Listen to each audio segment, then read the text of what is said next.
Fl-Assa tal-Belt Valletta l-Ministru għall-Intern Byron Camilleri kellu diskussjoni mal-Pulizija tad-Distrett bħala parti mill-laqgħa ta' konsultazzjoni li ser waslu għat-tisħiħ tal-liġijiet ta' Malta f'każijiet ta' vjolenza fuq uffiċjali tal-Pulizija u uffiċjali pubbliċi.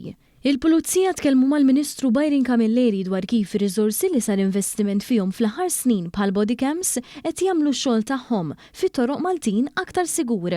Fil-fatt bħalissa l-Ministru Camilleri qed jikkonsulta dwar emendi legali li jsaħħu l-pini fil-konfront ta' min jaggredixxi membri tal-korp tal-Pulizija jew uffiċjali pubbliċi oħra fil-qadi ta' dmirijietom. Fil-laqgħa mal-Ministru l-Pulizija preżenti qalu li dawn se jagħtuhom aktar serħan il-moħħ bil-liġi ser tkun qiegħda tissalvagwardjhom waqt li wettqu xogħolhom. Tkellmu kif il-maġġoranza is-soċjetà turihom rispett ta' kuljum.